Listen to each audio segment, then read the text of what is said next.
NASA's mighty James Webb Space Telescope has no shortage of accomplishments to its credit. From its vantage point in space, roughly 1.5 million kilometers away from Earth, James Webb has been snapping breathtaking images and generating insights about stars, planets, and galaxies that were simply not possible by its predecessors. Glory follows glory. The premier observatory continues to lift the veil on the universe's history, revealing the secrets of 200 galaxies formed in the early days of the universe, some of which are as far as 10 billion light-years away from Earth. Join us as we dig deep into how Webb's just unlocks the secret of hundreds of galaxies at the edge of our universe. For hundreds of thousands of years, humanity has peered up at the night sky with one question top of mind. What else is out there? There's the moon, of course, and then the sun. And as our view of the night sky has come into sharper focus, we've discovered other objects, too, like the 7 other planets that orbit the sun and their many moons. We spotted comets, asteroids, black holes, and galaxies packed full of millions of stars. On especially dark nights, you can even spot the edges of our own Milky Way galaxy. So exactly how many galaxies are out there? Current estimates suggest there may be as many as 2 trillion, that's trillion, with a T galaxies in the observable universe. Each galaxy has its own unique set of features and characteristics. Over the course of millions of years, they form gases, dust, stars, planets, and moons.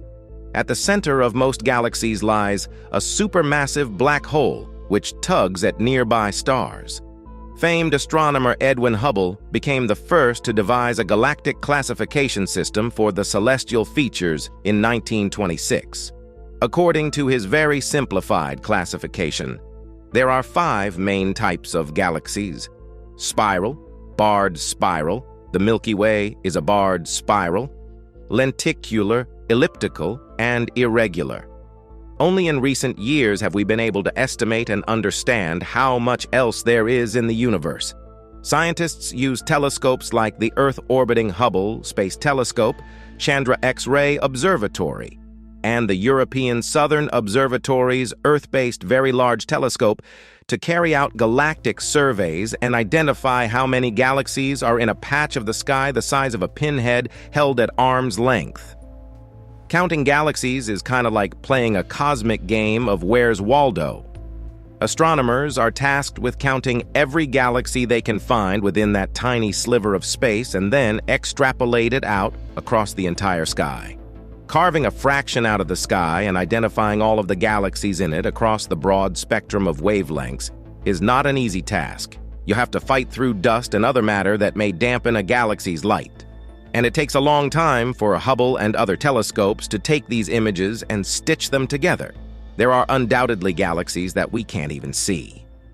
Because our universe is expanding, some extremely distant and old galaxies, which formed shortly after the Big Bang, are zooming away from us faster than the speed of light. It's virtually impossible to spot them with current technology. We largely have the Hubble Space Telescope to thank for illuminating our place in the universe. When it isn't chasing comets or counting planetary rings, Hubble periodically snaps detailed pictures of tiny slices of the sky. Hubble released the first deep field survey in 1995. We were trying to find sort of an indiscriminate area of the sky where no observation had been made before. Robert Williams, the former director of the Space Telescope Science Institute, told Vox in 2016. The image revolutionized astronomy.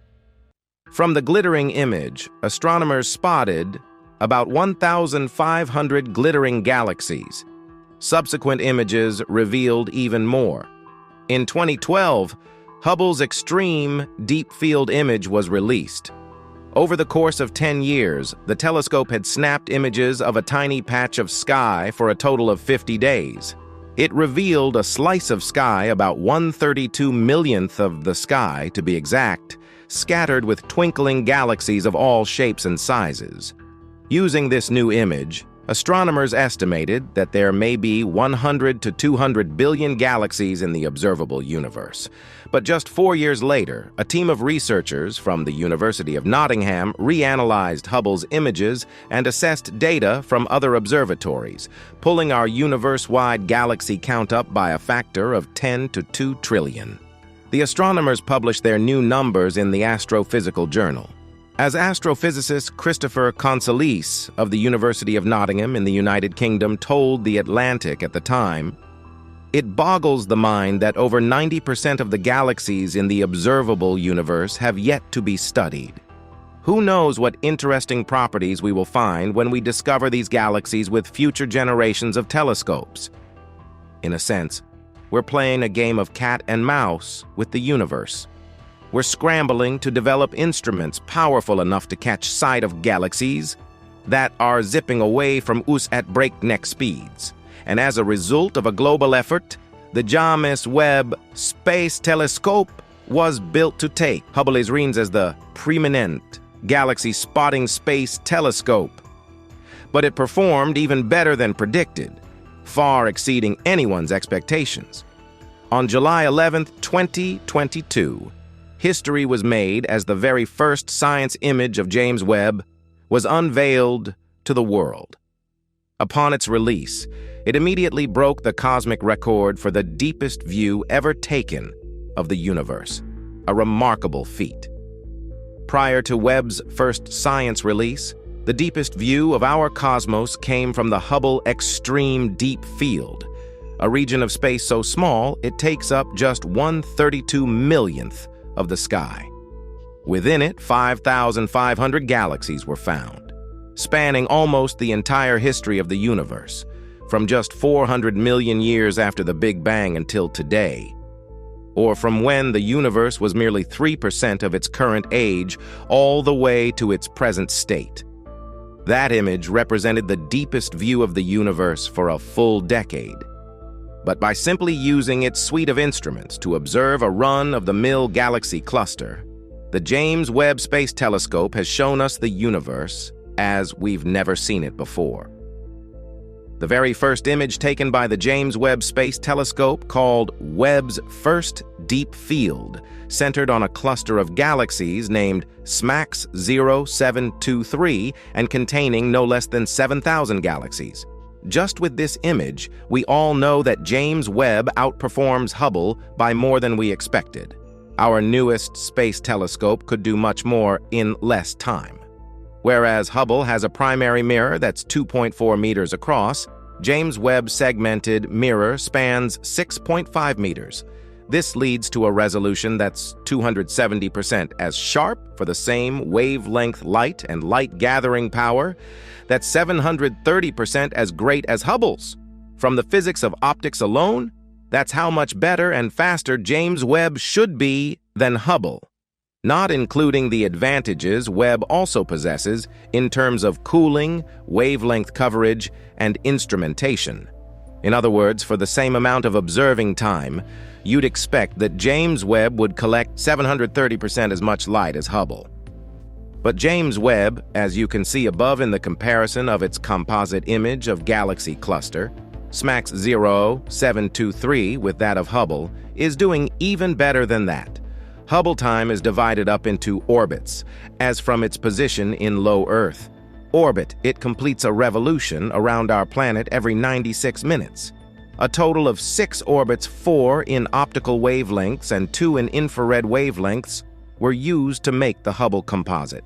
You'd expect, based on simple math, that 6 orbits multiplied by 96 minutes per orbit would equal 9.6 hours or 576 minutes of Hubble time.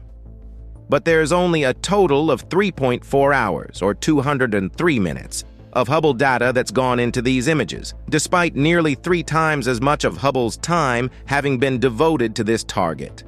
For comparison, James Webb observed this target for 12.5 hours and got 12.5 hours worth of data. What's the difference? Well, having said that location in space is extremely critical, Hubble, because it's in orbit around Earth, spends more than 50% of its time with the Earth and the Earth's atmosphere in the way of its desired target. and can only acquire useful data when its target is in full, unobstructed view of the telescope. Meanwhile, James Webb is some 1.5 million kilometers away at the L2 Lagrange point. It always faces away from the sun, away from the Earth, and away from the moon.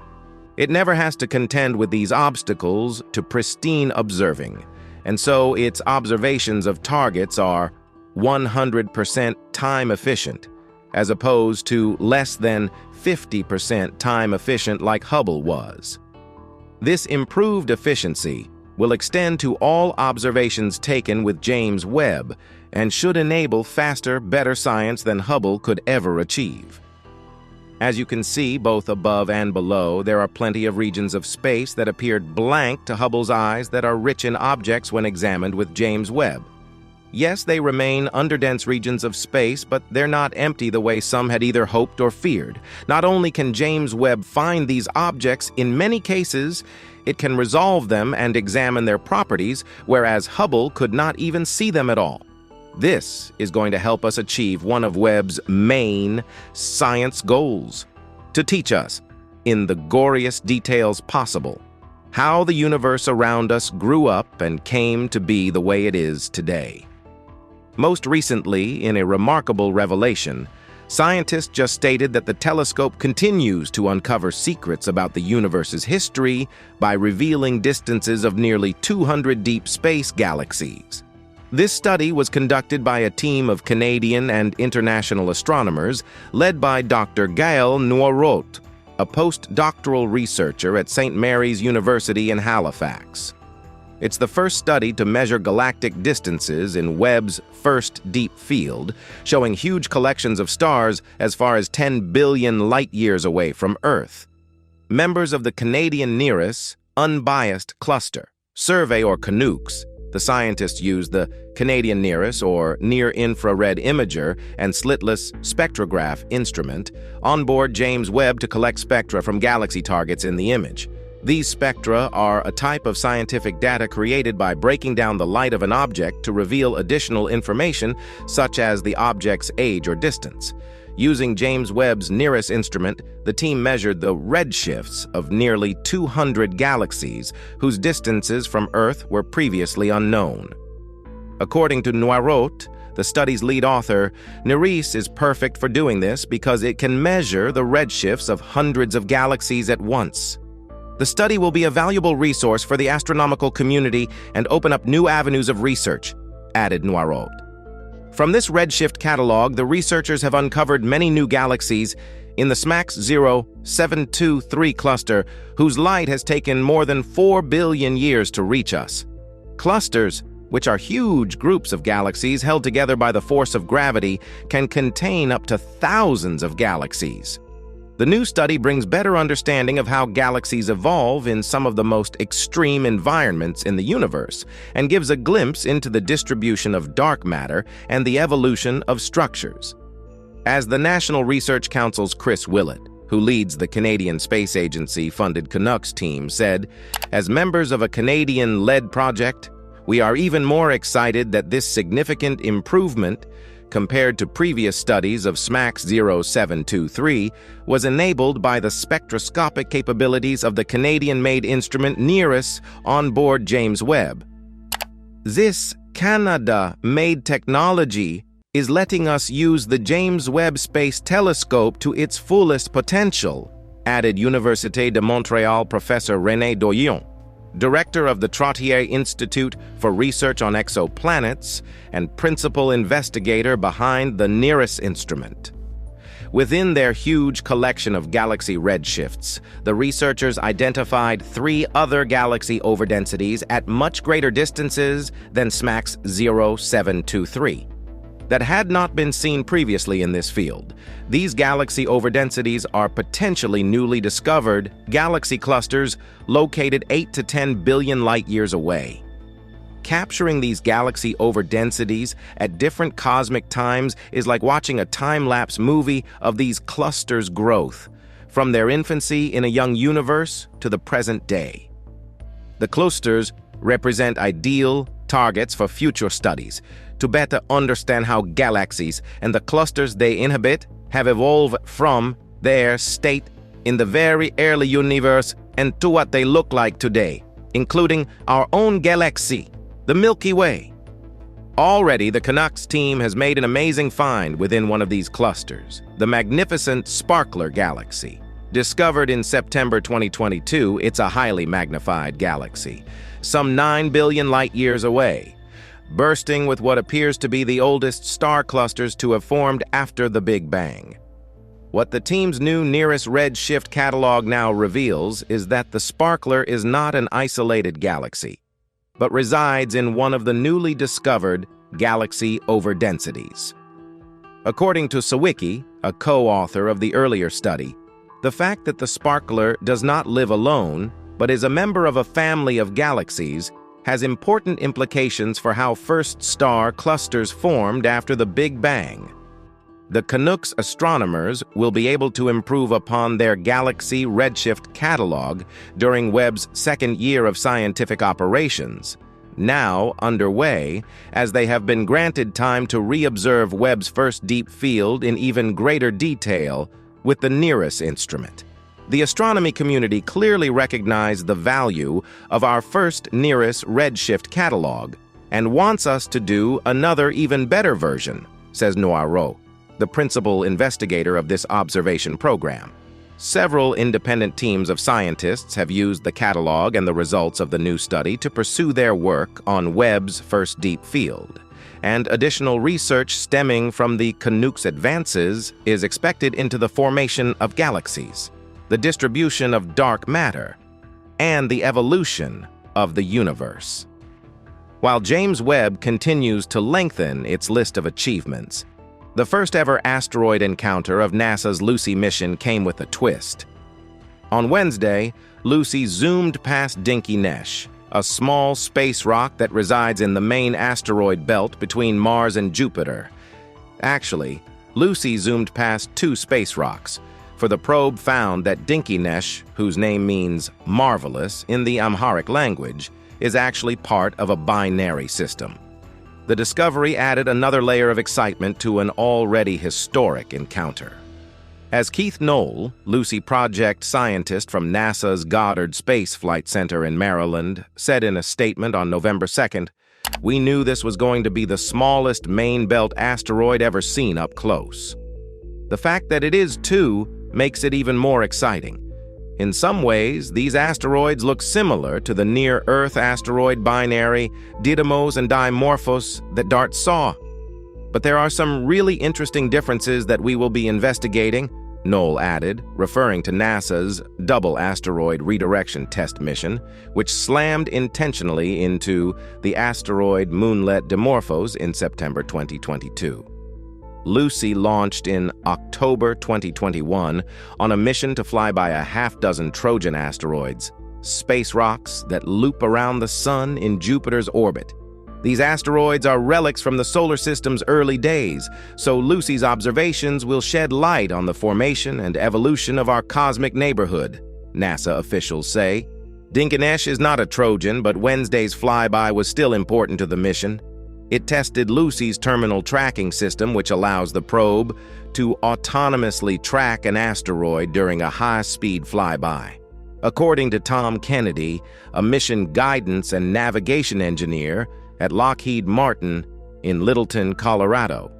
This is an awesome series of images. They indicate that the terminal tracking system worked as intended, even when the universe presented us with a more difficult target than we expected. It's one thing to simulate, test, and practice. It's another thing entirely to see it actually happen. Though the encounter was primarily a test, Lucy did gather some interesting data about Dinky Nesh. For example, the probe helped nail down the size of the two asteroids. The larger rock is likely about 790 meters across at its widest point, for example, while the smaller one is about 220 meters wide. Those are early estimates, however. It will take up to a week for Lucy to send home all of its flyby data, NASA officials said, and the mission team will take more time after that to analyze the observations.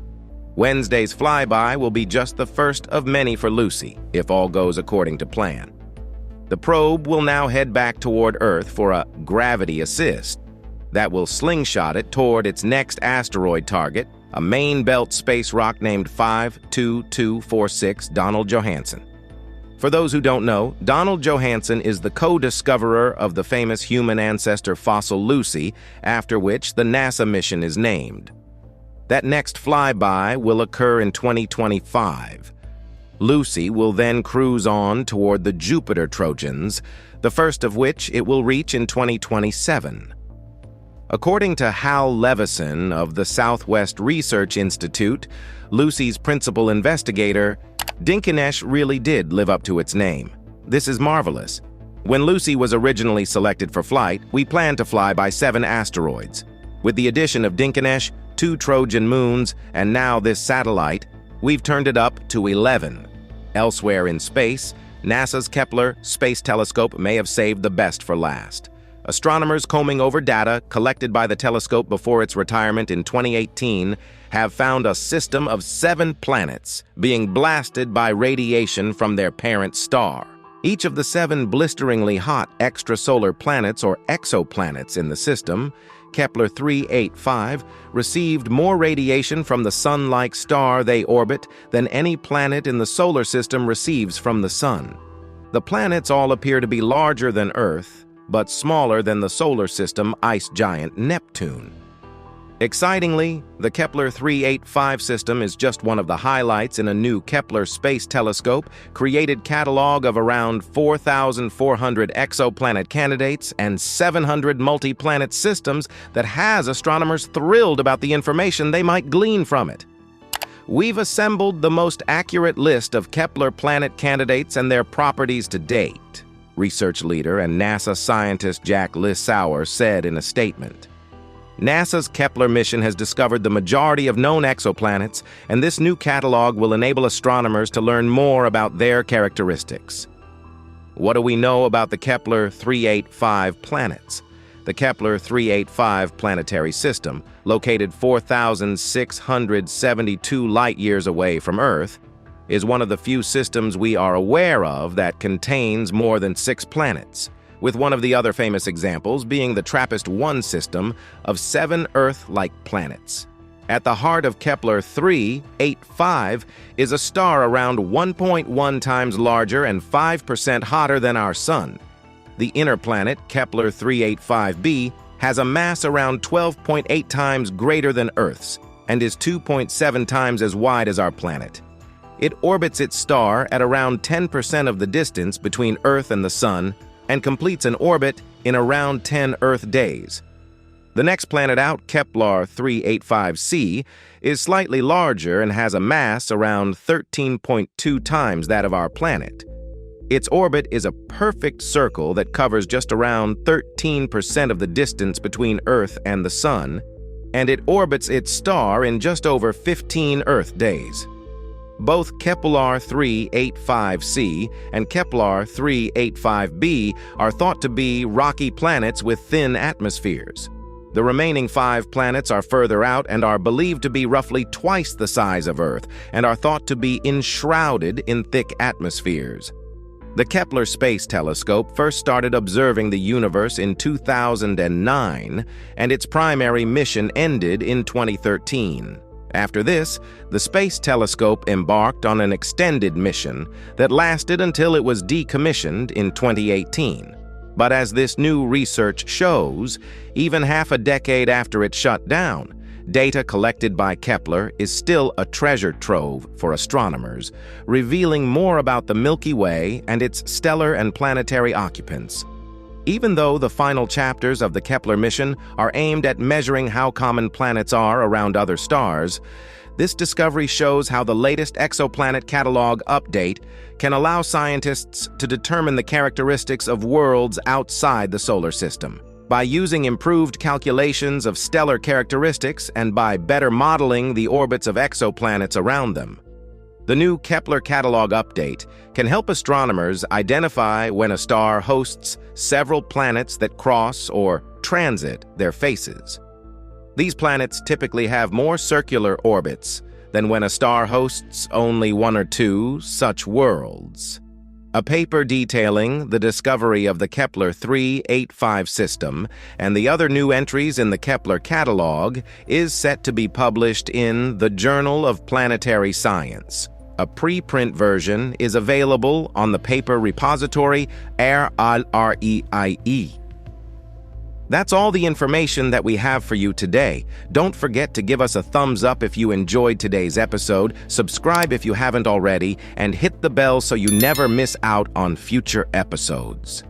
And be sure to also tell us what you think about today's content.